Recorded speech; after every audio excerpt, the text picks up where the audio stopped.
Hello students, today we will discuss chapter 13 of Civics, which is Directive Principle of State Policy. In this chapter we will discuss meaning and features of a welfare state, meaning and types of Directive Principle of State Policy, difference between fundamental rights and Directive Principle of State Policy, implementation of Directive Principle of State Policy and importance of DPSP. Okay, so let's begin with the chapter. First of all, what is welfare state? A country is defined as a welfare state when it protects rights of its citizens and provides equal opportunities and equal share of wealth. एक country उस time पे welfare state कहलाती है जब वो हर एक citizen के rights को प्रोटेक्ट करे और उनको इक्वल अपॉर्चुनिटीज़ प्रोवाइड करे. ओके, अब features of welfare state. It plans development programs for welfare of the citizens. लोगों की वेलफेयर के लिए, भलाई के लिए डेवलपमेंट प्रोग्राम्स को प्लान करना. Then it looks after the benefits of both individual and state. किसी व्यक्ति के लिए या उसकी स्टेट के लिए दोनों के बेनिफिट्स को देखना. It strives to provide basic amenities of life at a low cost to citizens. थोड़ी कॉस्ट पे बेसिक फैसिलिटीज़ प्रोवाइड करना, रोटी, कपड़ा और मकान. Then it treats everyone equal and provides equal rights in social and economic justice. सभी को equal एक तरह के rights provide करना. It ensures equal distribution of wealth among citizens. हर एक व्यक्ति को equal distribution of मतलब job opportunities भी equal होनी चाहिए, उसके बाद rights equal होने चाहिए. तो ये सारी चीज़ें welfare state में आती हैं. Then, however, India was not a welfare state before independence. During the British rule, the colonial government neglected the welfare of the country and focused solely on wealth generation and benefits of the British. पहले India welfare state नहीं थी जब वो British rule के under में थी, क्योंकि Britishers सिर्फ अपना फ़ायदा देखते थे. दैट्स वाई उनको लोगों की वेलफेयर भलाई से कोई मतलब नहीं था. Then when India attained independence, its economic and social conditions were miserable. Poverty and social inequalities were rampant. Thus, the makers of the Indian Constitution framed the directive principle of state policy to achieve the objective of a welfare state. तो independence के बाद poverty बहुत ज़्यादा बढ़ चुकी थी, क्योंकि बहुत ज़्यादा एक्सप्लॉइट हुआ था इंडिया उस टाइम पे, ब्रिटिश रूल के टाइम पे. तो जब हमें इंडिपेंडेंस मिली तो इंडियन कॉन्स्टिट्यूशन के मेकर्स ने directive principle of state policy बनाया ताकि वो वेलफेयर स्टेट के एम को अचीव कर सकें. देन आता है directive principle of state policy. Directive principle of state policy are guidelines और directives for the government, central, state and local to follow while planning the welfare policies of the citizens. Directive principle of state policy have been inspired by the Constitution of Ireland and the Gandhian principles. तो अब directive principle of state policy है क्या? ये एक तरह से guidelines हैं central government के लिए, स्टेट गवर्नमेंट के लिए और लोकल गवर्नमेंट के लिए, कि जब वो लोगों की भलाई के लिए कोई भी पॉलिसी प्लान करेंगे, कोई भी चीज़ प्लान करेंगे, तो वो इसके ध्यान में रख के करेंगे. ठीक है, तो directive principle of state policy कहाँ से ली गई है? कॉन्स्टिट्यूशन ऑफ आयरलैंड से हायर की गई है और गांधीयन प्रिंसिपल से इंस्पायर है. The directive principles are used by the government and standard to create equal employment opportunities for all, provide basic necessities to every individual and frame the judicial and administrative laws. तो ये DPSP use की जाती है government के द्वारा ताकि वो लोगों में इक्वल एम्प्लॉयमेंट अपॉर्चुनिटी दे सकें, बेसिक अमेनिटीज़ दे सकें और उसके बाद उन्हें इक्वल राइट्स दे सकें. Directive principle of state policy can be classified into 3 types. There are 3 types of directive principle of state policy. First, principles promoting social and economic equality, Gandhian principles and general principles. First, we will discuss about principle promoting social and economic inequality. Indian society has many social and economic inequalities, such as discrimination based on caste, creed, color, religion, race, sex, etc. ठीक है, due to poor economic conditions and employment. To overcome these inequalities, the Constitution of India had laid down certain directives or principles to promote social and economic equality among it's citizens. तो पहले के time में क्या था कि बहुत ज़्यादा inequality थी हमारे समाज में on the basis of caste, creed, colour, region, race, sex etcetera. ठीक है, मतलब ऊंची जात के लोग, नीची जात के लोग, ये सिस्टम था पहले. तो इन इनइक्वालिटीज़ को ख़त्म करने के लिए ये DPSP का सहारा लिया गया। सबसे पहले इसमें क्या आता है, safe guard the fundamental rights of the citizen, prevent violation of rights. Fundamental citizens के, हर एक सिटीज़न के फंडामेंटल को सेफ गार्ड करना, सुरक्षा देना, और ताकि किसी भी राइट की वायलेशन ना हो सके। Ensure a fair and equal distribution of the economic resources and wealth of the country.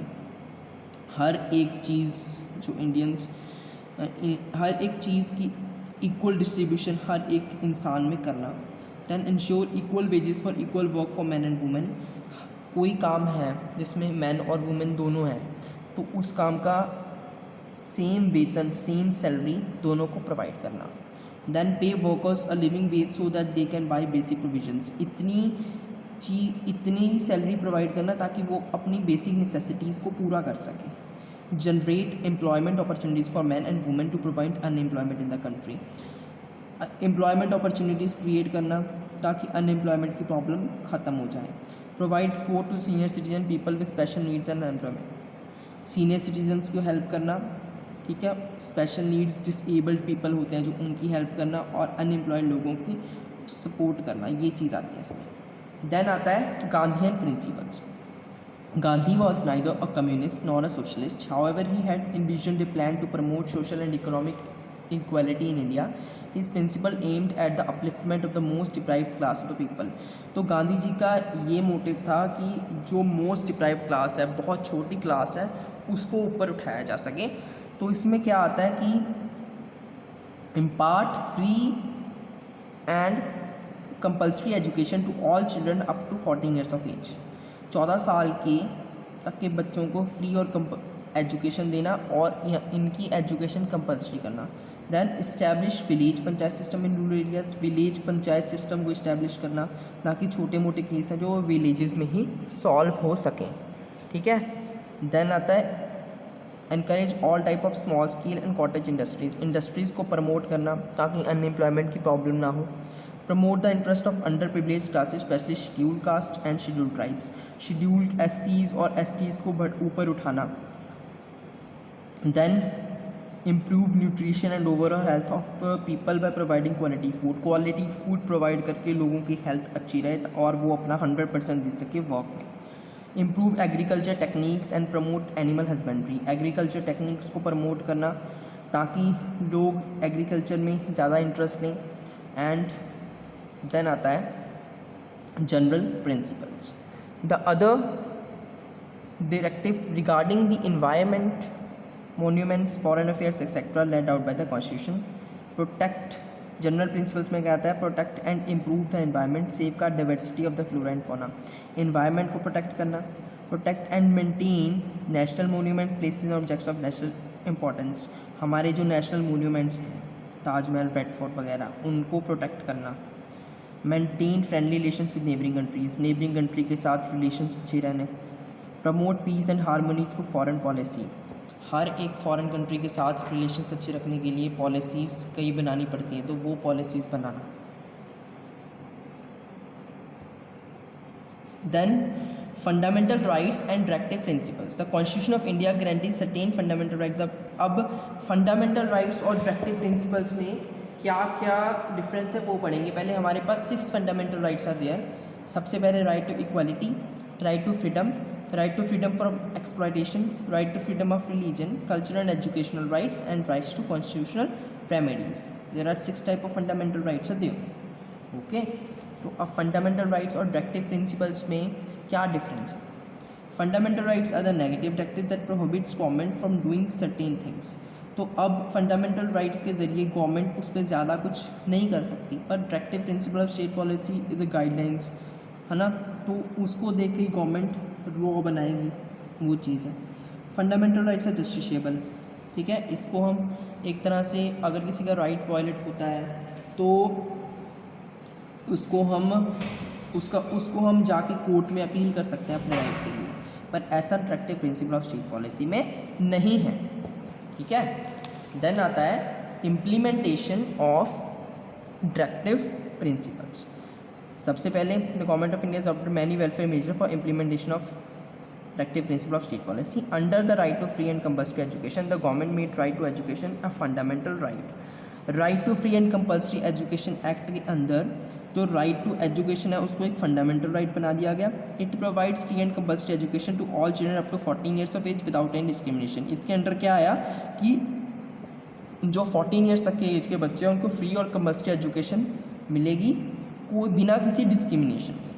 To provide living wages to every worker and enhance the standard of living in rural areas, the government of India has launched the Swarna Jayanti ग्राम स्वरोजगार Yojana and the Mahatma Gandhi national rural employment guarantee act. These acts create employment opportunities in rural areas. तो लोगों को basic amenities provide हों, उनको थोड़ा बहुत मिले ताकि वो अपनी बेसिक फैसिलिटीज़ को पा सकें. ठीक है, उनके जो लिविंग स्टैंडर्ड है उसको थोड़ा ऊंचा करने के लिए गवर्नमेंट ने कई सारी योजनाओं को लॉन्च किया, जैसे स्वर्ण जयंती ग्राम स्वरोजगार योजना, Mahatma Gandhi national rural employment guarantee act, ताकि लोग इसमें काम करें और अपने लिविंग स्टैंडर्ड को ऊंचा कर सकें. The Panchayati Raj system is prevalent in almost. अब पंचायती राज सिस्टम हर एक विलेज में है ताकि छोटे मोटे मसले पंचायत में सॉल्व हो सकें. ठीक है. Many welfare schemes have been implemented for the underprivileged class of society by the central and state government. A certain number of seats are reserved for citizens belonging to scheduled castes and scheduled tribes in parliament and legislative assembly. SC और ST को promote करने के लिए बहुत सारी seats अब reserved हैं parliament में भी और लेजिस्लेटिव असेंबली में भी. ठीक है. Scholarships and free coachings are provided to students belonging to the economic backward classes, scheduled caste and scheduled tribes. आप उनकी एजुकेशन को SC और ST की एजुकेशन को बढ़ावा देने के लिए उनको स्कॉलरशिप और फ्री कोचिंग भी प्रोवाइड की जाती है अब. ठीक है. देन आता है importance of directive principles. The directive principles clearly lay down the philosophical foundations of a welfare state. They make the state responsible for securing through welfare policy. They are the guidelines which should inform all government policies and programs. मतलब कोई भी policy या programme बनेगा तो इनको देखकर ही बनेगा. ये एक इम्पॉर्टेंस होगी. Then they serve as a yardstick to measure the. एक तरह से ये यार्डस्टिक का काम करती है ताकि ये मेज़र कर सके कि जो गवर्नमेंट है उसने कितना काम, उसकी परफॉर्मेंस कैसी रही इस टाइम पे. Then they enhance democracy in the country by promoting. जब सोशल और इकोनॉमिक डेमोक्रेसी इंक्रीज़ होगी तो हमारी जो डेवलपमेंट है उस हिसाब से होगी. ठीक है.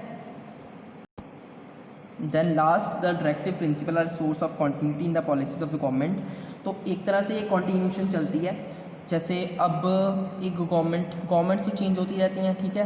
पर ये एक सोर्स है कि हर एक गवर्नमेंट अपनी जो लॉ बना रही है वो इस हिसाब से बना रही है, directive principle of state policy के हिसाब से बना रही है. तो ये एक इम्पॉर्टेंस है डायरेक्टिव प्रिंसिपल्स की. So thank you students for today.